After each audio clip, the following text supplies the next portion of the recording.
Hi everybody, this is Professor Butler and this is your lesson on pediatric musculoskeletal and neuromuscular conditions. This lesson has a lot of Latin terminology and definitions, so it would be a good idea to get flashcards. When I say flashcards, I mean make your own. I always am an advocate for you to make your own, so get some blank index cards so you can go back, or as you're listening you can make flashcards that will have the different terminology on them, because you are going to see this on the exam, and I also know that it's important for you to know this for your final as well as for NCLEX. So let's get started.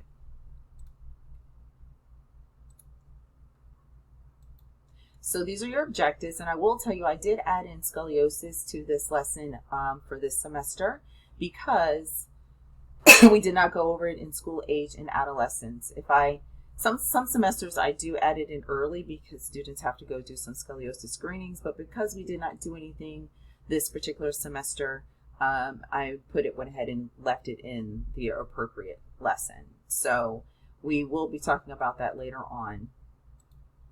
So we're going to start off by talking about immobilized child.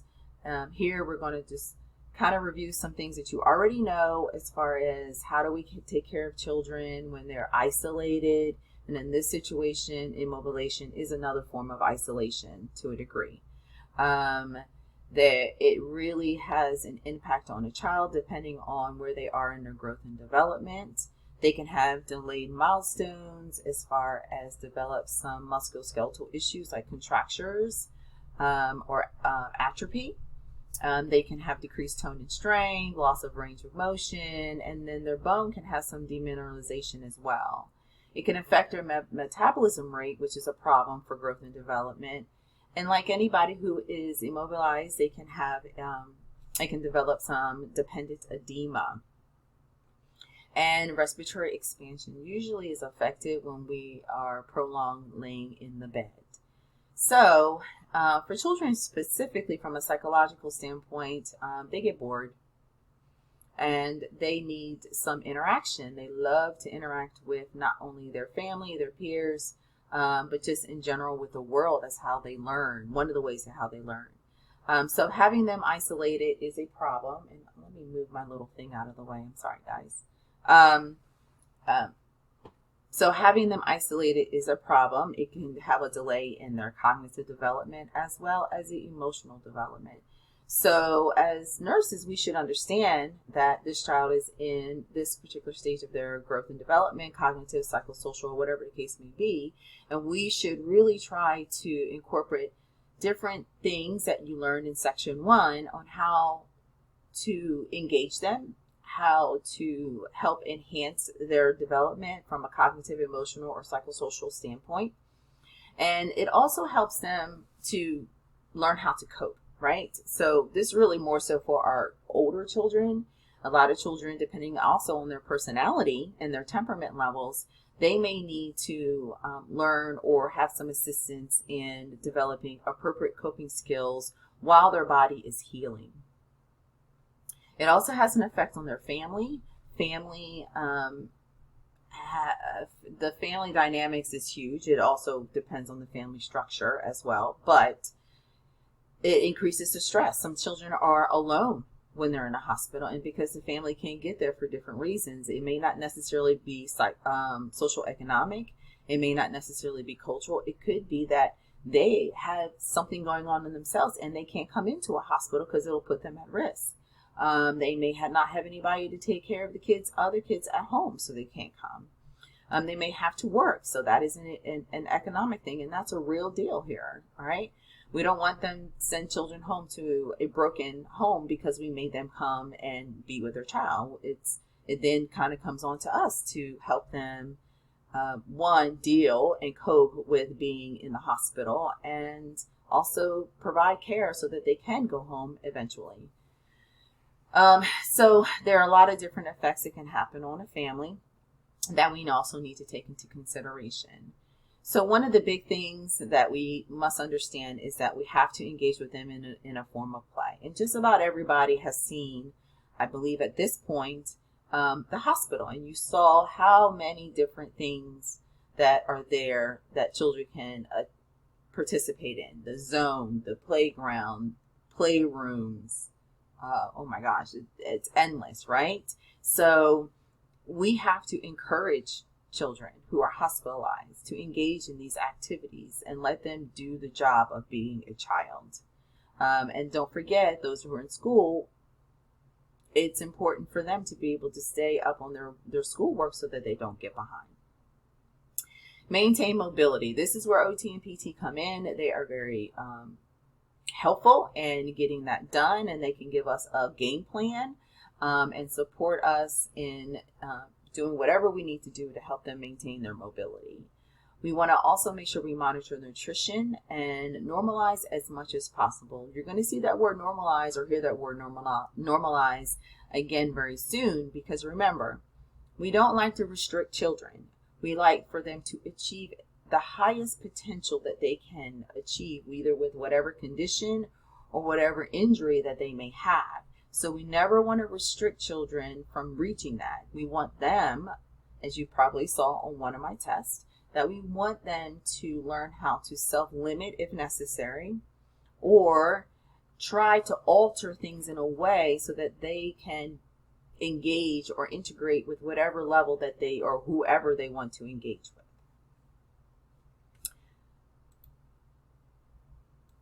So here is just a review of some of the injuries that we commonly see with children. The growth plate is something you need to remember. So the growth plate on children, which is also known as the physis, is located at the end of the long bones. It is responsible for longitudinal growth. And so if we have an injury to that area of the bone, it actually can impede the child's growth. Some of the common injuries that we see are listed here as fractures. We have plastic deformation, buccal fracture, green stick, and complete. The most common one that children suffer are the green stick, which is like a partial break. A complete is a complete break. Plastic deformation and buccal fracture, these happen in children because their bones are very porous, or I call them very pliable. And a plastic deformation means there is no break to the bone, but there's a bend to it. And so they have a deformed limb simply because they've had that bend and it didn't break, but it may not heal perfectly. So we have to probably splint them for a while or watch that limb to make sure that it straightens out correctly. A buccal fracture is similar in the same, that is porous, and that there's actually a buckle, which is like a bump, a buckle to the bone because of its porous state. Healing. So healing in children is rapid.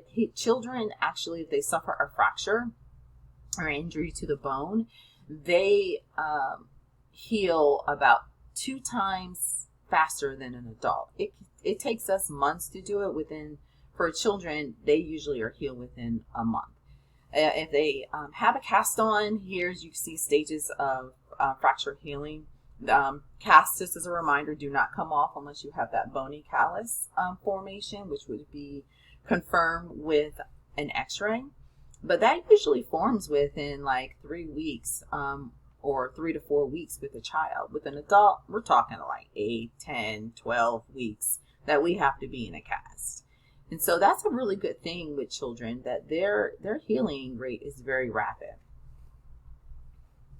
All right, so I want to kind of just go over some of the other type of injuries. Just want to pull up my notes to make sure that I have this correct to you. So other type of injuries that I know you guys are familiar with: sprains and strains. The difference between them is that sprain is a tear to the ligament by being stretched or torn. It happens abruptly, like when you twist out your ankle. My daughter suffered many of those while she was in gymnastics. Common sites are usually the ankles or the knees. And a strain is a tear to the tendon, and it occurs over time due to repetitive movements over time. All right. So a contusion is basically damage to the soft tissues surrounding wherever the injury was. It's an inflammatory process. excuse me, guys, it's an inflammatory process, and it can lead to hematoma. So if because it's inflammatory, you actually might have some blood leaking into the tissues, and it causes this like black and blue discoloration, and that term is technically called ecchymosis. All right. So we all know what the treatment for a sprain or a strain, right? It's the Rice method. And it's rest, it's ice, it's compress, and elevated. The goal to any injury is to make sure that we have a realignment and we can restore function to the area, and that there isn't any type of really remodeling going on. We want the child to be able to grow normally, and if we don't pay attention to these injuries, whether it's soft tissue or fractures or bone or breaks, that actually can impede their growth and development. All right, so let's take a look at some of these congenital deformations that can happen.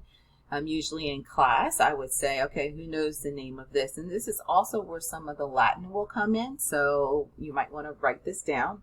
This is listed on page 131. It's not in the chapters that this lecture's on. This is pulled from the pediatric assessment. I will repeatedly over the next few weeks be pulling certain things out of that chapter, so because it's a part and it's associated with the system that we're talking about. So let's look at A and B. So A is considered knock-kneed. So this little boy right here, okay, all right. So this boy right here is knock-kneed, and this is also called genu valgum. Genu valgum. And then B is bow-legged. Now we've all met people. There are several people that live among us, or you may not even know, and they actually had this when they were a child, and it was repaired. To be considered bow-leg, which is genu varum, V-A-R-U-M, and this is listed in your book, so make sure you look it up. The gap, so to speak, between the legs has to be 2 inches or more. All right. All right. And so then we have this one, and you guys should know this one. This is called pigeon-toed. So this is where there's a inward bend and abduction of the ankle and more so the foot. This is a normal foot. This is where there is a bend in. Okay. And then down here, we have, as you can see, 6 fingers, right? So this is polydactyl. This is an extra digit. And then this is where we don't have an extra digit, but we do, 1, 2, 3, 4, 5, yeah, make sure. We have syndactyly. That means they're fused or webbed. They have webbed fingers. But all of these can be fixed with plastic surgery. Some of these things might be staged depending on the level of severity. But I mean, like this one's a very easy one. It could be tied off or burnt off. Very easy outpatient procedure. This one's going to probably have more work to it because you want to make sure that they have good function of their digits. And because we never know what a child's going to be, right-handed or left-handed. And then this one actually could just easily be reformed. Remember, their bones are porous and pliable. And because of that, we can mend things back over a period of time using braces, using specific orthotics, using special shoes that the child has to wear either when they're up or when they're sleeping. And you'll see some examples of that later. This is the same too. There are some children who are at risk for developing this over time, and one of the biggest one is obesity.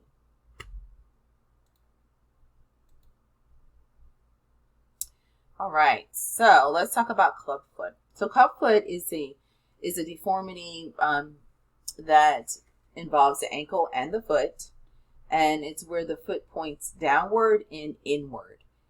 It may affect only one foot or could affect both of the foot. This is a very common deformity, as you can see with the ratio there, 1 in 1,000 live births. There are a few causes. Some of it is due to positional, where the child is in utero, they just don't have enough space. And so that actual foot gets bent. And so when they come out, it's like this. And another one is they could just be congenital, idiopathic. We really don't know. Or the last one is it's a part of a syndrome. So there could be some syndrome, and a part of that syndrome is child, develops a club foot. All right. This is one that will probably, due to the severity, 100% will go through stages. And it's really something that we start immediately. So when the child comes out and we see that a child has club foot, they will come and actually start to do some type of therapy. They'll place orders for a certain amount of periods during the day that we need to put a specific brace on the child in the NICU. And with that, we would basically start doing what we're doing is we're starting to form that foot in a way that it is straight as possible. And some do have to go to surgery. So unfortunately, some children do have to go to surgery for this. And again, it just depends on the severity. One of the most common, well, let's talk about the types first before we go into treatments. So go over the 4 types. They are in the NCLEX book, as you can see here. They're listed right here. And they have Latin associated with them. So let me give it a try. So talipes varius, bending inward. Talipes valgus, bending outward. Talipes equinus, plantar flexion, toes pointing downward. And then talipes calcaneus. I think it's calcaneus. I'm not sure about that one. I'd have to check on that one. But you see them right here. So make sure you check them. And it basically gives you which way the toes are pointing. For correction, we can do some mild exercises over time and then have them wear a special shoe. This right here, this picture right here, this is, I think I'm in the way. Hopefully you can see. This one is the most common one, especially I saw this when I was growing up. This is worn only during sleep, and the child, as you can see, wears this special thing with the bar in between. And there is a dial right here at the bottom, and that dial would be turned a little bit every week or so. And so what we're doing is the child's outward, right? So they have bending outward. So this is talipes valgus. And then what happens is slowly as they're sleeping, we end up turning. Hopefully you can see my hands. That ends up turning and bending the legs in more of a unilateral position. Instead of it being outward, it'll be straight and turning them inward. All right. And then you see there are casts. They can do casts as well. So there's lots of different things. And the parents, will tell, the provider or work with them and seeing which one is going to work best for their lifestyle. Hip dysplasia. So hip dysplasia, this is something that can happen over time. Children can be born with a dysplasia usually, and it's something that we do check for when a child is born to make sure that there is no dysplasia there. This is not something that a nurse is supposed to do. This is something that the doctor is supposed to do, because the last thing we want to do is do these tests wrong and cause a dysplasia of the hips. You don't want to do that. So I've never done it because it was always the responsibility of the pediatrician. All right. Again, it can develop at any time. There's several degrees of dysplasia. And there are certain signs and tests that we can do, which we'll go over a little bit. Well, I will tell you that the hip click test in Ortani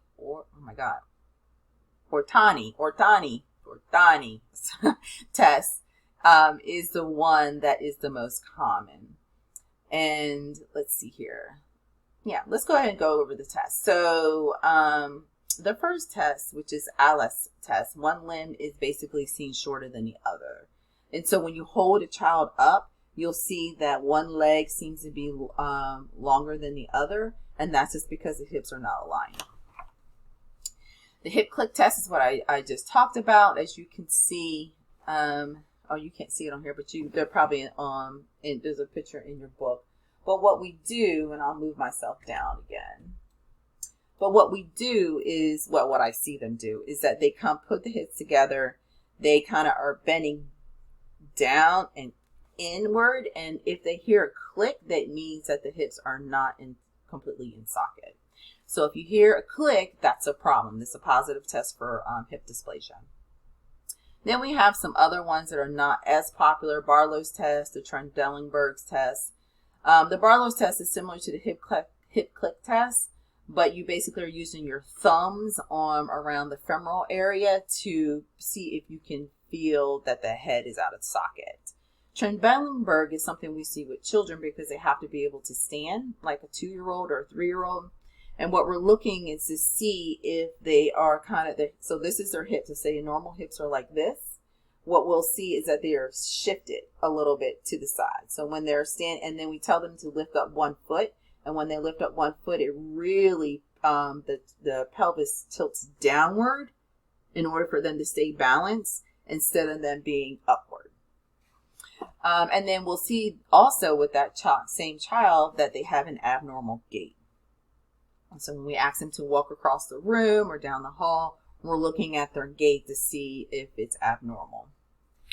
We also obviously can do an X-ray and ultrasounds to kind of determine whether or not they have any type of hip dysplasia, which is basically they are going to have to get some type of X-ray to confirm. Correction now. So correction is usually we will put them in this wonderful harness right here. And this harness here really is only used when they're sleeping, because what we want to do, the harness is used to make sure that they want to stay in this flexed hip position, which actually will keep the femoral head in the hip joint, versus sublux, if we have their legs straight, that actually contributes to a subluxation process. So let me see here. Do I have any pictures? I don't. I'm so sorry. But your book has some great pictures. And so the harness is we usually use this for mild situations, and they will wear this for a certain amount of time, only at night or during the nap time. Hip spica cast is something that is used when we actually have to go in and do some surgery. And so this is more obviously a fixed position, and this is for more severe situations. And they will, like any cast, they'll wear it for a specific time, and then they'll take it off. All right, so let's see here. Surgical reduction. Nobody wants to have surgery on their hips, but unfortunately, we sometimes they have to do that, especially our older children.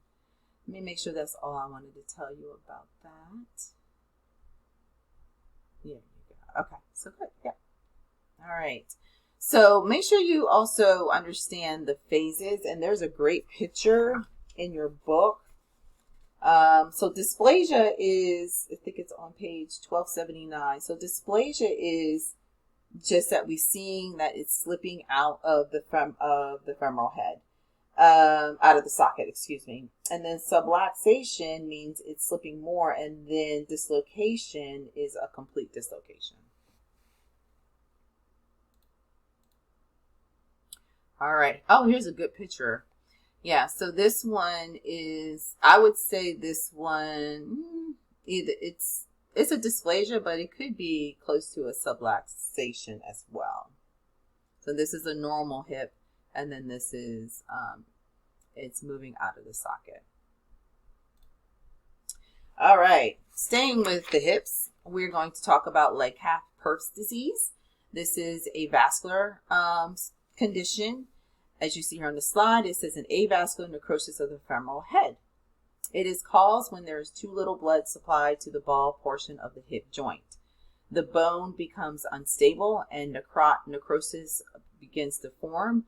There is a lot of pain associated with this. And children usually are found limping after a certain period of time. And there really isn't a cure for this at all. They usually is this managed with medications, rest. It's not an autoimmune situation, so we just have to work on keeping the inflammation down. I will say that some children do get some relief with chiropractor because it's like some apparatus in chiropractors' offices that they have to lay prone, and they put them in this. And so if they're having a lot of pain, the way that this machine works, it actually releases the pressure, and they actually have real good relief from any type of pain. It's just really good. I've actually been on that when I had really bad sciatica after pregnancy, and it's amazing. It's amazing. So they could actually help, but they can only do but so much because this is an inflammatory issue. So they're going to be on long-term medication, and they need to learn how to self-limit themselves in their activity, know how far and what they can do. But staying active is always important because we don't want them to not use their legs and joints, because that's going to probably cause another problem. All right, Marfan syndrome. So Marfan syndrome is not much to talk about here. This is another one where there's no cure, but it's important to know. We just actually had a patient with Marfan syndrome. He's like the best patient ever. This is a connective tissue disorder, you guys. It's usually associated with cardiac and vision problems. These people appear very tall and slender. And yes, I do have Michael Phelps on this slide because he has Marfan syndrome. They usually have extremely long fingers, and they're very, very, very flexible, as you can see from the picture. And this is a classic thing. If I think somebody has Marfan syndrome, I look at their fingers, because there's a stretching of that connective tissue in the joints. And so they usually have very long fingers and bones. And because they have usually cardiac issues, they cannot participate in contact sports, because if they get hit or have something to their blunt force to their chest, then they can have sudden cardiac death. All right.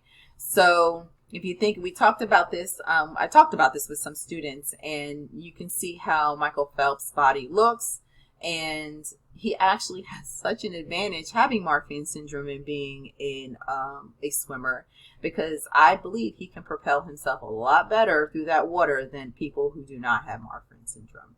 I'm just going to leave that there. All right, next one is juvenile arthritis. We all are aware of arthritis. It does affect children, and we call that juvenile arthritis. It affects girls more than boys. The onset is usually seen during school age and before they turn 16. Inflammatory within the joint space, and there can be some type of erosion. Diagnosis is usually classic with an X-ray and also their symptoms. It's managed through anti-inflammatories, naproxen, ibuprofen, and then DMARS. DMARS are usually something we use for autoimmune, but it does help with the inflammation.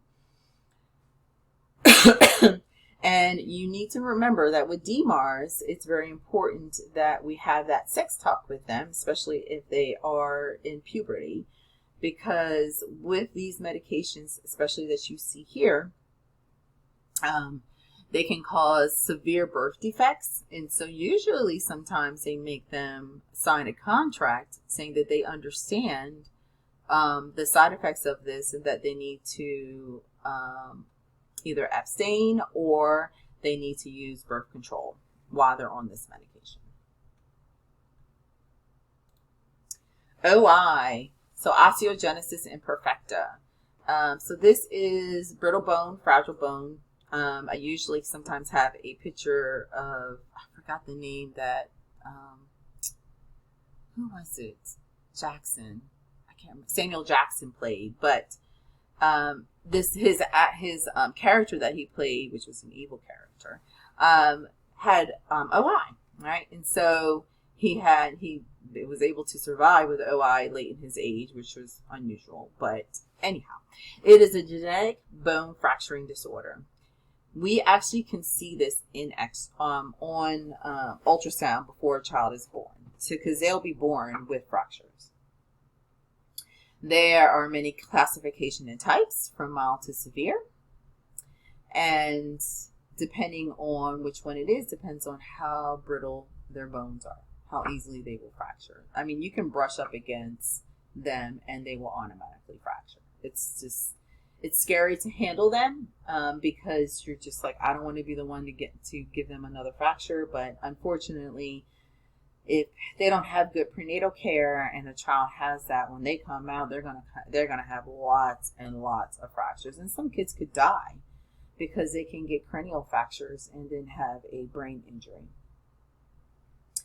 So there are some treatments to this. There is no cure, but there are some treatments to this that can help increase their bone density. Biphosphonate therapy is an infusion that can be done to help increase bone density and the chances of actually getting a fracture. The overall goal here is just to prevent them and support for weight bearing. So they might walk around in. There was one child that I know that anytime she walked around, first of all, she had lots of stuff on to support her. And then she walked around like a walker that was for her. So everywhere she went, she had a walker. So it was like this area to keep her from bumping into anything, plus whatever she had on. So we could do that. Sometimes they'll wear helmets because you don't want them to, if they fall and get a brain bleed, that's another whole issue. So they also will be wearing helmets when they're out and about. PT and OT, specifically PT, will be involved because as you strengthen the muscles, you always strengthen the bones. And then if they have any breaks, they'll have to get, unfortunately, surgical rods in place to support that bone.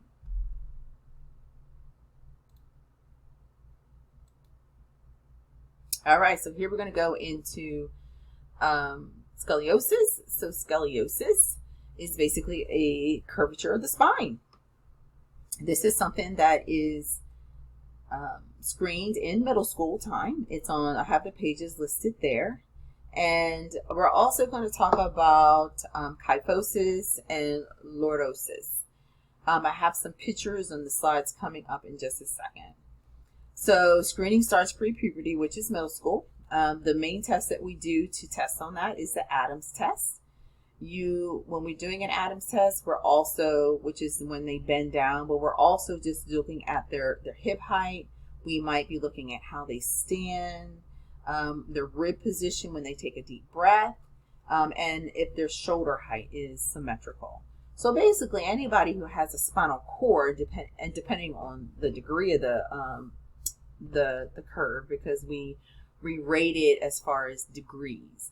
As you can see here in this picture, so this is a slight curve. You don't really see too much of a bend, but look at the gap between the arms, right? So that's another thing.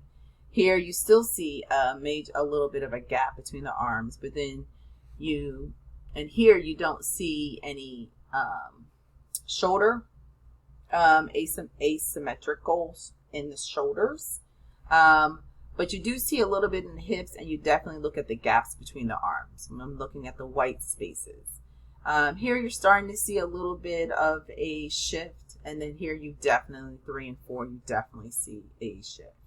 The Adams test is when we have them bend down in the front, and then we have them turn and do it again.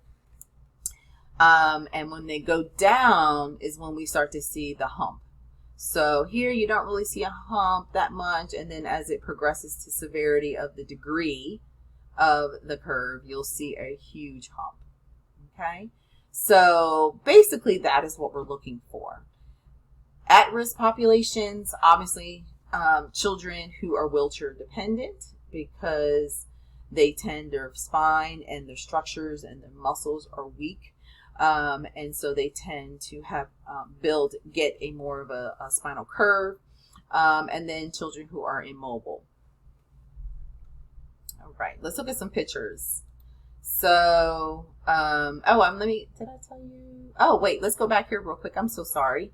So I didn't talk about kyphosis. So kyphosis is a curve in the thoracic area of a 45 degrees or greater. And lordosis is a lateral inward curve of the cervical and lumbar spine. So you'll see this in the pictures because you'll see where the curve is located and it's highlighted on the images. So here's kyphosis, right? And then here's lordosis. Okay. All right. And then here is scoliosis. And so here's a picture where you see the shoulders are unsymmetrical. Here, look at that big gap and look at that hip. The hip is actually shifted. Here's another low shoulder, high shoulder, the gap in between the arms, and then the shift in the hip height. When they're double screened, so the initial screening just kind of looks and see if there's anything positive. If it is positive, then they go and get evaluated either by their pediatrician or at the county health department. And they will then use this this device to kind of figure out what degree of the curve is at. And then the final thing is that they'll need to go and see an orthopedic.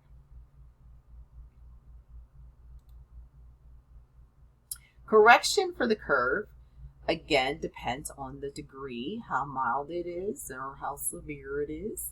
And I have it broken down here. We like to do the brace. And so the brace is like the best thing to do. It could be a combination of things. So you may use the TLS brace, which as you see here, for 25 to 45 degrees. So it's considered a moderate curve, just to kind of slow the progression. If it does continue, then they may end up having to go in and get a spinal fusion done. So spinal fusion obviously would be needed for curves that are really bad. Remember, the curves can actually cause a lot of strain on internal organs, especially respiratory. And that's one of the things that really drives patients to get the surgery done, is because from a respiratory standpoint, they are very compromised, and it's time to get a spinal fusion. Okay. There always will still be pain associated with it too, and body image issues. But I'm going to tell you right now, the biggest thing is usually we see that they're having a lot of breathing issues. And I want to point out again, 10 degrees, less than 10 degrees, they basically will do some education. They will monitor their posture and try to have the child self-correct, as I'm doing this, self-correct themselves and make sure that they're aware that they have an issue, and then, screen them later on. But if it advances, then they're going to have to do some interventions like a brace and then a surgical fusion. Nursing management. If you ever get to take care of a spinal fusion, which spinal fusions usually go to the ICU because they are a lot of work for the first 24 hours. Spinal fusions, I have to do a pain medicine, so I would do preemptive analgesia. As soon as they come up, they always give me an art line because lots of blood draws. It is a very bloody surgery. They usually have a lot of blood loss. I have to monitor them for hypotension and shock, and not necessarily just hypovolemic shock, but also neurogenic shock. I also have their pain issues. They can't come off of their back. And if I am able to roll them, I have to log roll them. So it takes a team to log roll them. They have to have a Foley because they can't get out of bed to urinate. And then we also have the possibility of skin breakdown because of limited mobility. As you can hear, that not to mention, if we correct anything, the body is going to adjust. So the respiratory, the GI system, all of that's going to adjust to the structural changes in the body. And so that kind of puts them, they can become very, very shocky. So they have to go to the ICU. And so these kids need a lot of support in many areas if they do get a spinal fusion. All right, we're going to jump into neuromuscular conditions.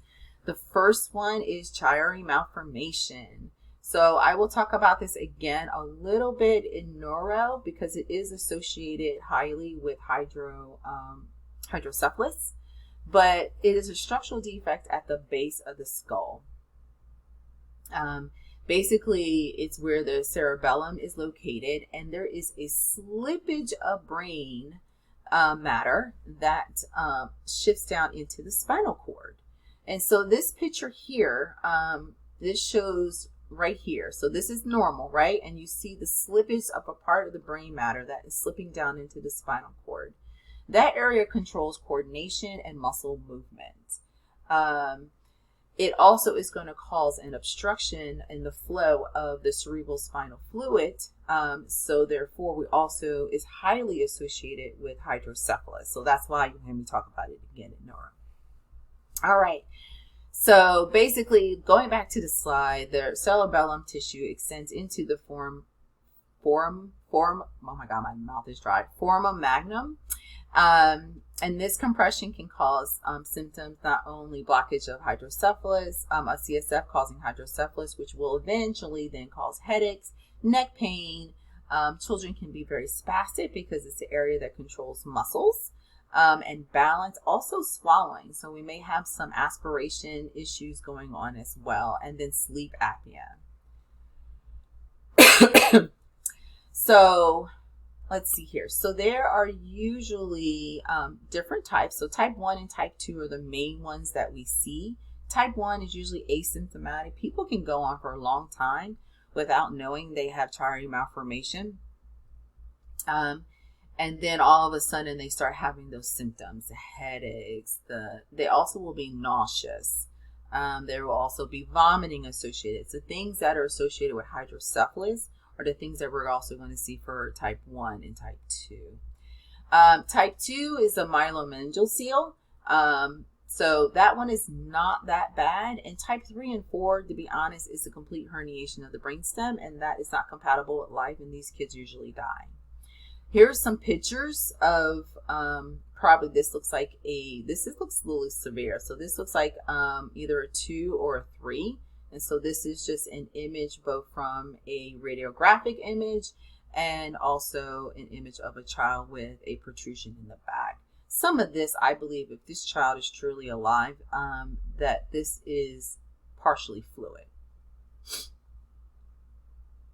All right, cerebral palsy. So cerebral palsy, this is a disorder of posture and movement. This slide is nowhere even going to touch on all the things that we have to do for children who have cerebral palsy, but I just want to introduce it to you because it is something that you will see probably again.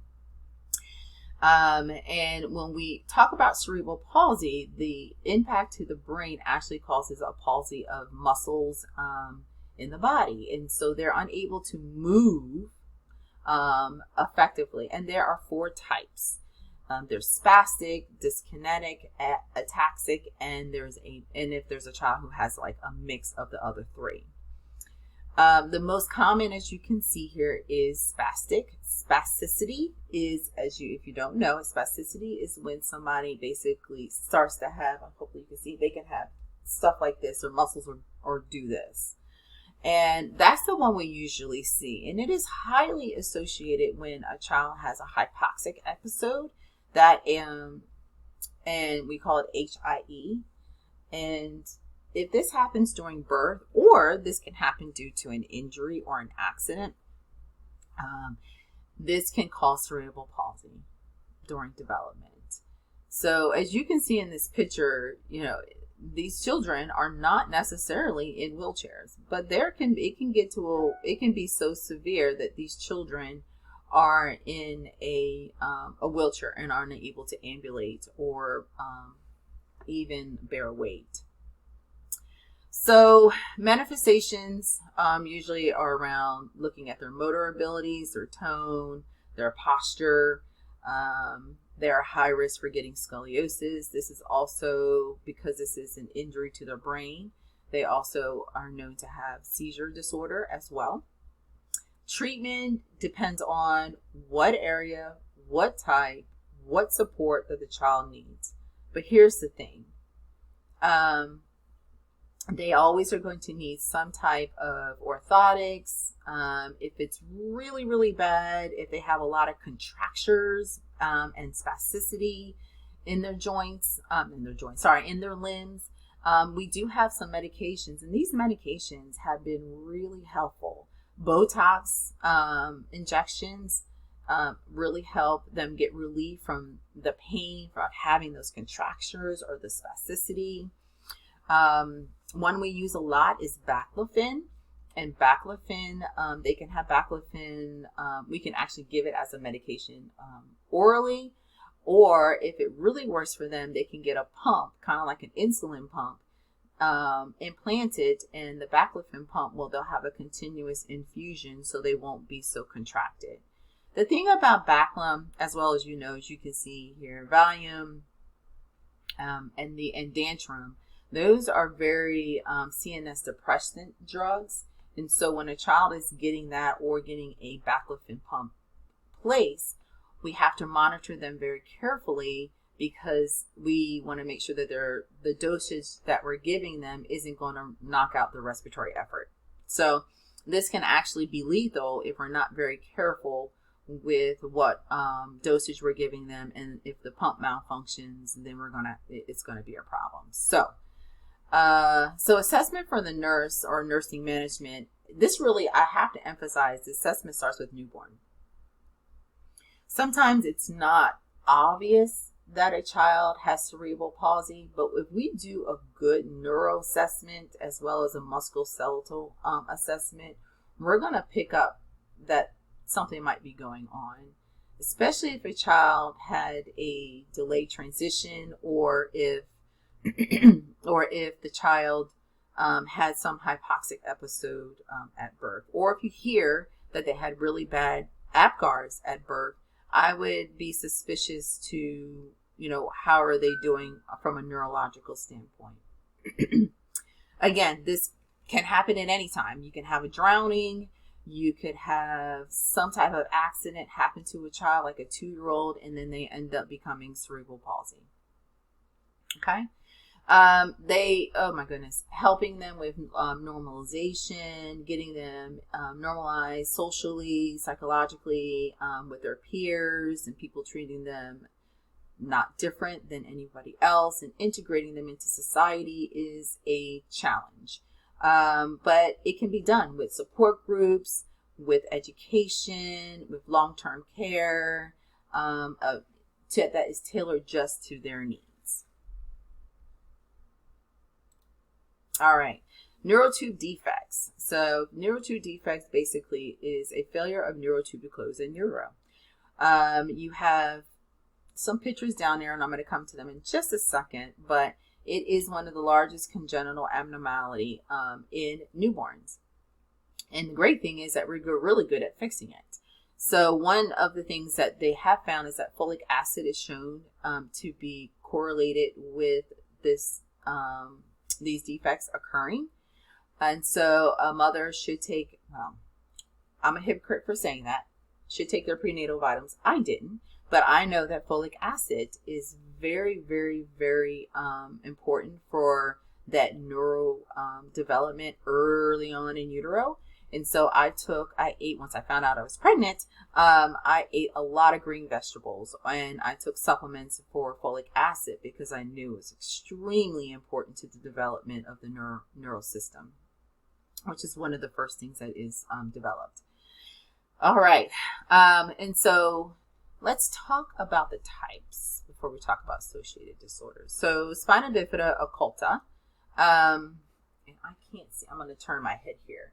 So this one, as you see, is an open posterior vertebral body. So it's not, you really don't see any protrusion, or I call it herniation, in the spinal cord. But this hairy patch kind of tells you that we've got some issues right here. Okay? And so this one is the least severe. All right, so meningeal seal, which here is a protrusion of the meninges, you see here that the spinal cord actually is protruding outward, and you will actually see that on ultrasound. And then here you have a protrusion, and the spinal cord is completely open. And so this also is a protrusion, not necessarily of the meninges, but it's also of the spinal cord. All right. So this is the most severe. This is a myelomeningeal. So you got the meningeal and the myelomeningeal, and then spina bifida occulta. So those are the three types. And let me see here. And I have them broken down here. I wasn't even paying attention. It is associated with hydrocephalus. Okay. Anytime you have any blockage or any structural issues within your ventricular system, which we'll talk about in neuro, or your spinal cord, you have the increased chance of having hydrocephalus, which is basically an impairment of flow of CSF up and down the spinal cord and within the meningeal, the ventricular system. All right, so clubfoot. Okay, so clubfoot is associated with neural tube defects. Hip dysplasia, we talked about that, is associated with neural tube defects. And then we also some sensory motor disturbances. So I think I have some more. So here, let's focus on what do we do as nurses. I hear that a child who is being born has a neural tube defect. These are the things I automatically remember. One, was the child repaired? That's like the first thing I'll ask. Was there any repair? Because now they can actually fix this defect in utero. They can go in and fix it.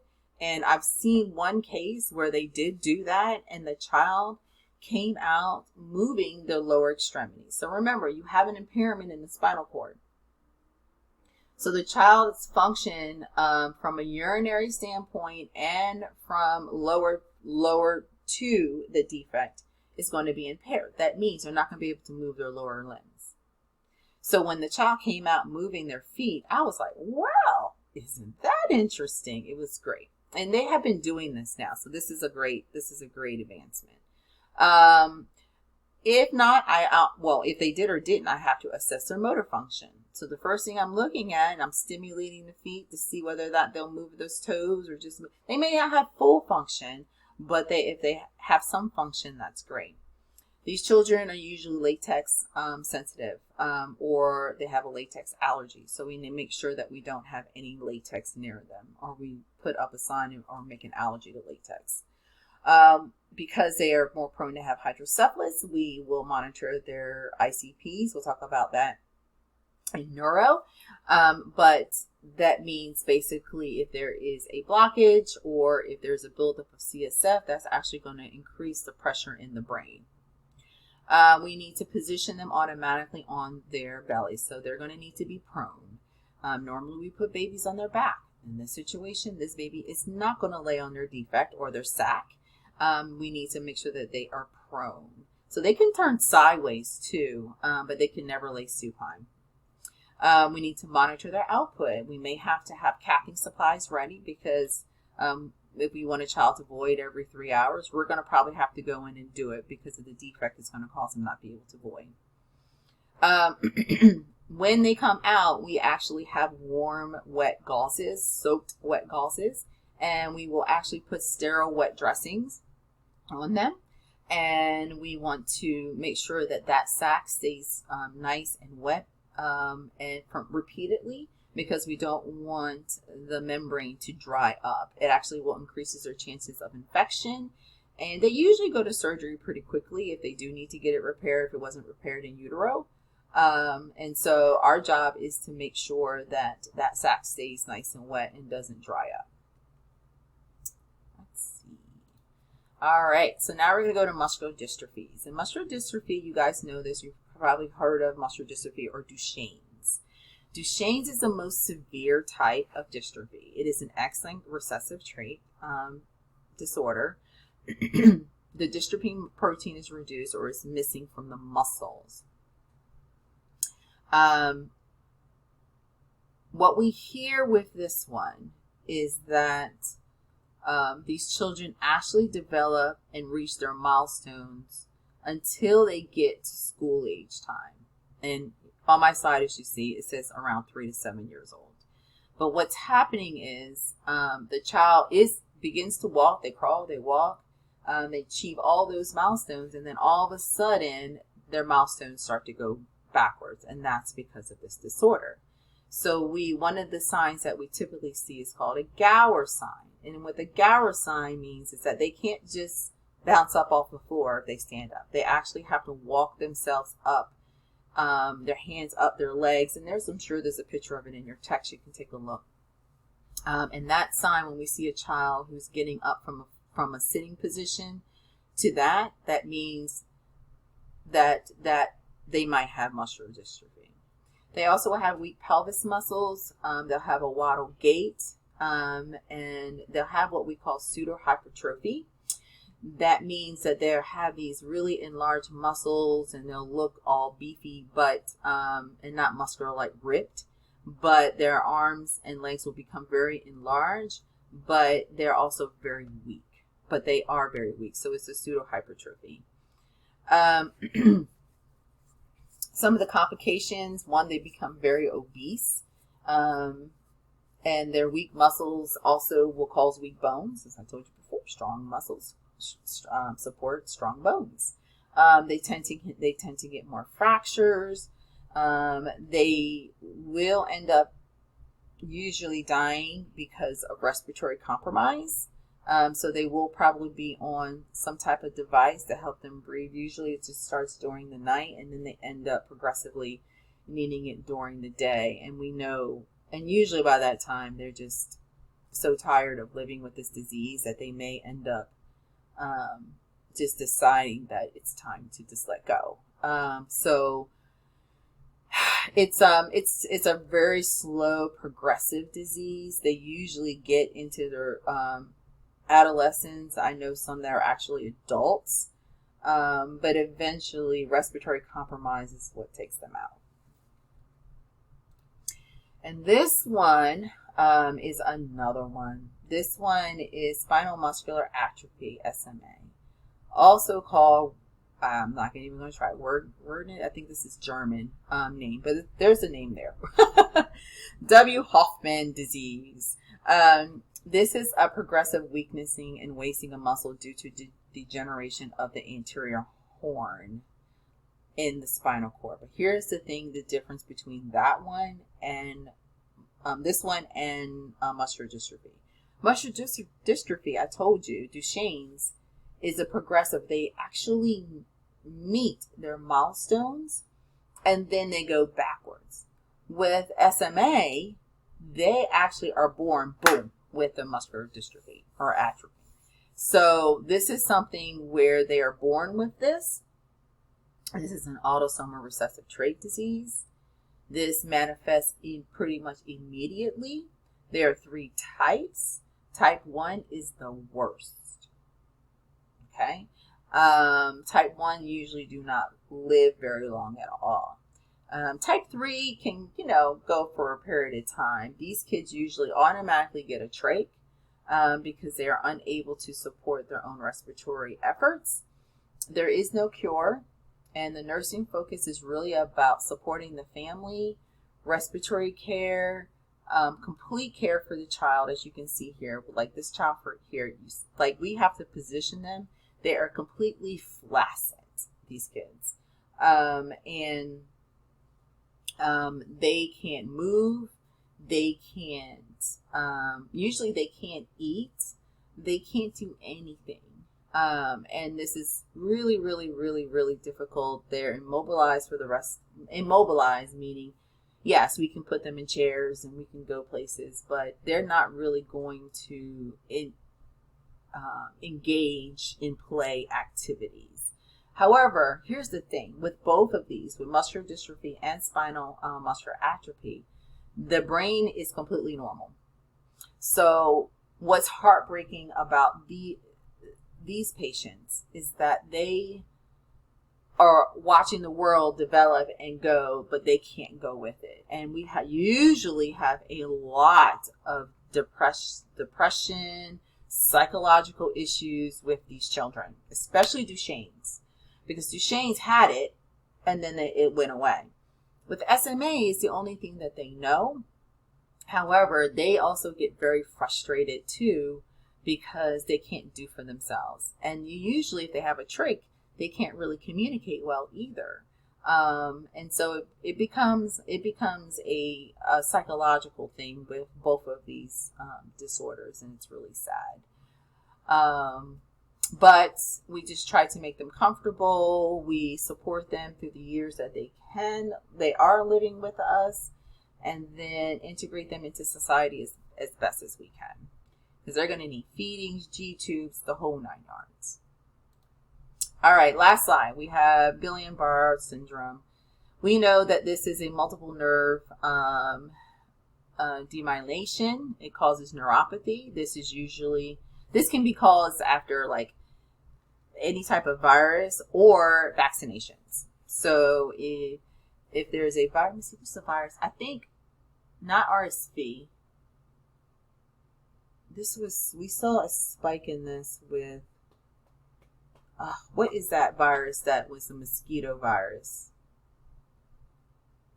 West Nile disease. So, you guys are probably yelling, West Nile disease? It's West Nile disease. Okay, so we saw a spike in this after that with the mosquitoes. But also is highly associated with vaccinations, which is why you always can't give vaccinations to people who had this before, because they might end up having it. It's a long journey for them to get back to their normal function. So manifestations that they end up become very weak. They can have paralysis. And as soon as we realize this is what's going on, then we end up giving them IVIG, so the body stops attacking itself. They also will be placed on steroids, anything for pain, because it is also very painful for them to go through this. It can get to the point where they end up having to need support for ventilation. Not everybody will get to that point. It's something we don't necessarily see a lot in pediatrics. You usually see this in Guillain-Barré in adults, but because most of the vaccinations are given in pediatrics, this is something that they want me to go over. All right.